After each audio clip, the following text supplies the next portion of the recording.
Assalamualaikum warahmatullahi wabarakatuh. Perkenalkan, nama saya Siti Aisyah dengan NPM 2321020286. Di sini saya akan menjelaskan materi mengenai sihat, akad, dan wali perkawinan, yang mana menjadi salah satu tugas mata kuliah fikih munakahat dengan dosen pengampu Dr. Hervin Yogi Pradikta MHI. Baiklah, yang pertama saya akan menjelaskan mengenai pengertian sihat dan akad. Menurut istilah, sihat ini merujuk pada bentuk lafaz atau ucapan yang diucapkan oleh kedua belah pihak dalam sebuah akad atau perjanjian. Sihat merupakan bentuk pernyataan atau kesepakatan yang menunjukkan persetujuan kedua belah pihak, yang biasanya terdiri dari ijab, yaitu penawaran, dan qabul, yaitu penerimaan. Dengan kata lain, sihat adalah pernyataan yang menunjukkan bahwa suatu akad telah terjadi.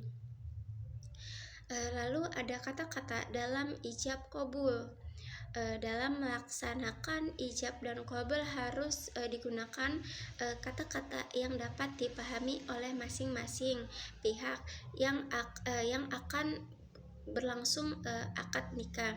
Para ulama fikih sependapat bahwa dalam qabul boleh digunakan kata-kata dengan bahasa apapun, tidak terikat satu bahasa atau dengan kata-kata khusus, asalkan menggunakan rasa ridho dan setuju, misalnya seperti saya terima, saya setuju, saya laksanakan, dan lain sebagainya. Adapun dalam masalah ijab, ulama sependapat boleh dengan menggunakan kata-kata nikah atau tajwid atau bentuk lain dari dua kata tersebut, seperti zawajatuka an ahtuka, yang keduanya secara jelas menunjukkan pengertian nikah. Yang selanjutnya ada ijab qabul tidak dengan bahasa Arab. Jumhur ulama berpendapat bahwa ijab qabul boleh dengan menggunakan bahasa apa saja selain bahasa Arab, asalkan mereka yang berakad atau salah satu tidak mengerti berbahasa Arab. Akan tetapi kalau keduanya mengerti bahasa Arab, maka diwajibkan menggunakan bahasa Arab. Terus Ibnu Qodamah dalam Al-Muqni menyatakan bahwa orang yang mengerti bahasa Arab, ijab qabul harus dengan bahasa Arab, jadi tidak sah menggunakan bahasa yang lain. Menurut Imam Abu Hanafi, boleh menggunakan bahasa selain bahasa Arab sebab ia telah menggunakan kata-kata tertentu yang digunakan dalam qabul sebagaimana dalam bahasa Arab. Yang selanjutnya ada syarat sihat akad dan pelaksanaannya, syarat ijab dan qabul. Para ulama fikih sependapat bahwa syarat ijab qabul harus dengan menggunakan fi'il madi atau menunjukkan kata kerja dengan salah satu fi'il madi yang selain fi'il yang menunjukkan kata kerja yang sedang berlaku. Yang selanjutnya ada syarat ijab qabul. Kedua belah pihak sudah tajwiz. Apabila salah satu pihak masih kecil atau ada yang gila, maka pernikahan tidaklah sah. Yang selanjutnya ada ijab qabul dilaksanakan dalam satu majlis.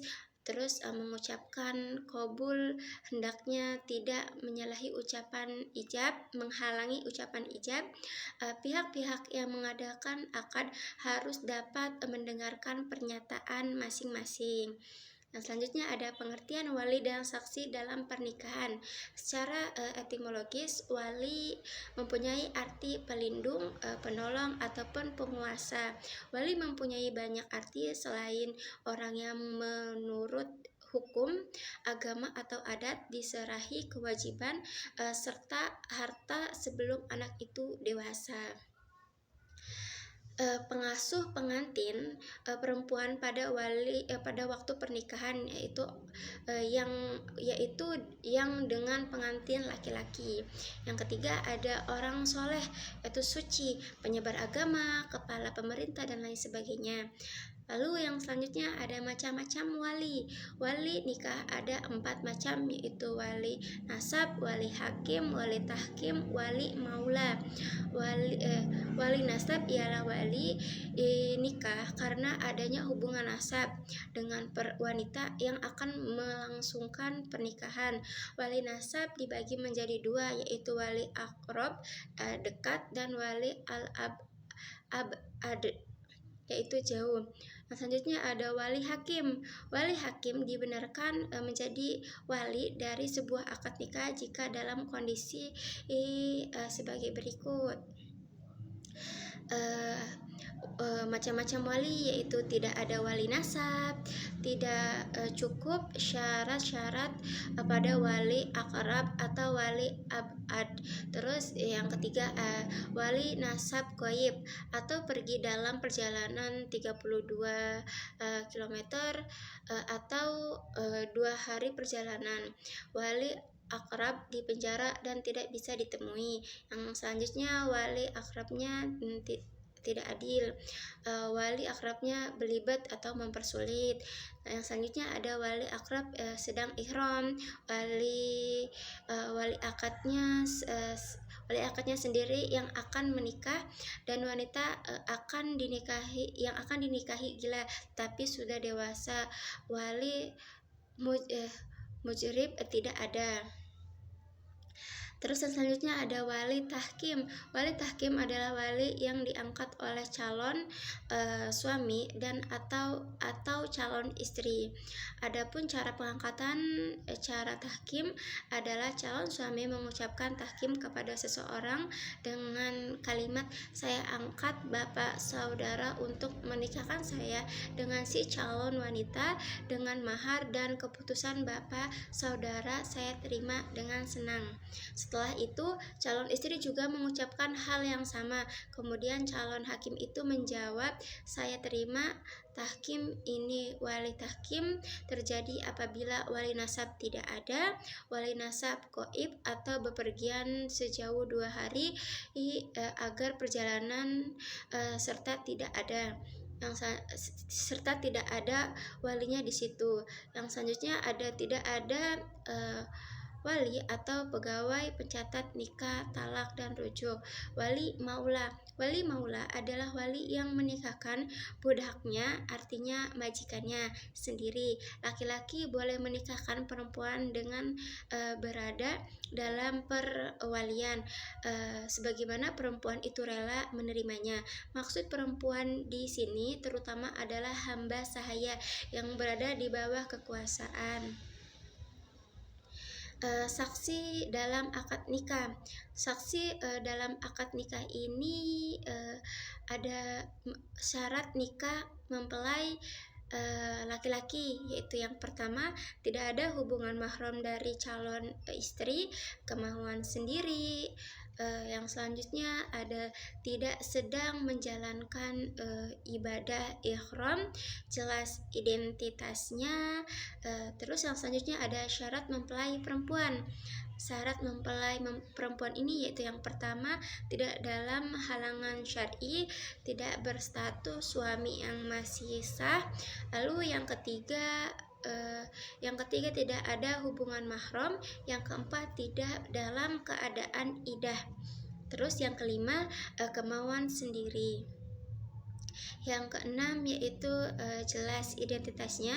Yang selanjutnya ada syarat-syarat wali, yaitu yang pertama laki-laki, yang kedua balik, yang ketiga berakal sehat, yang keempat yaitu tidak dipaksa, yang kelima adil, terus yang keenam tidak sedang ibadah ihram, yang selanjutnya yaitu ada syarat-syarat saksi, yaitu yang pertama laki-laki, yang kedua balik, yang ketiga sehat akalnya, yang keempat yaitu adil, yang kelima mendengar dan bisa melihat. Yang keenam, tidak dipaksa dan atas kemauannya sendiri dan tidak sedang ibadah ihram. Terus yang selanjutnya, faham bahasa yang digunakan untuk ijab dan qabul.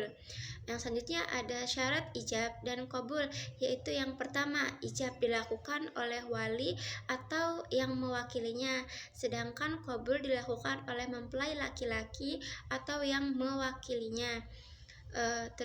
Keduanya harus muzawij.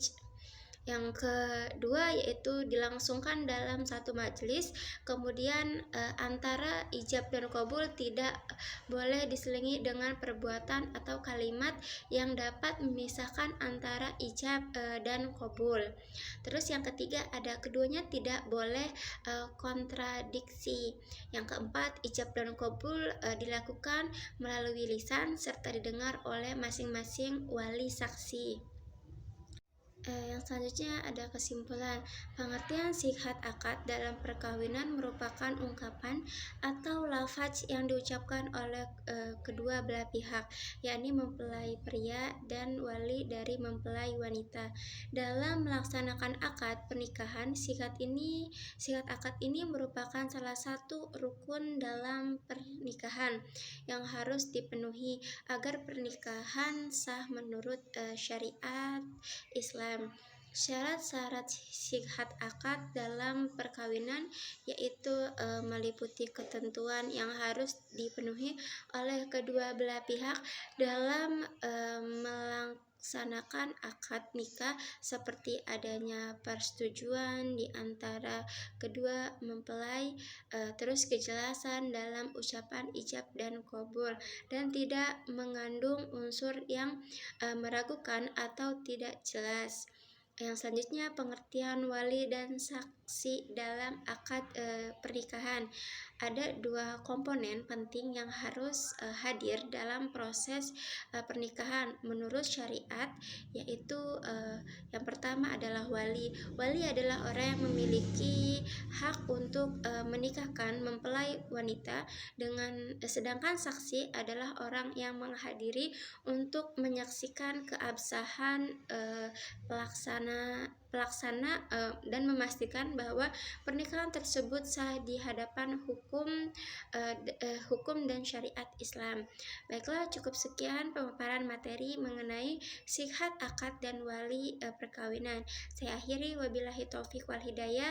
Wassalamualaikum warahmatullahi wabarakatuh.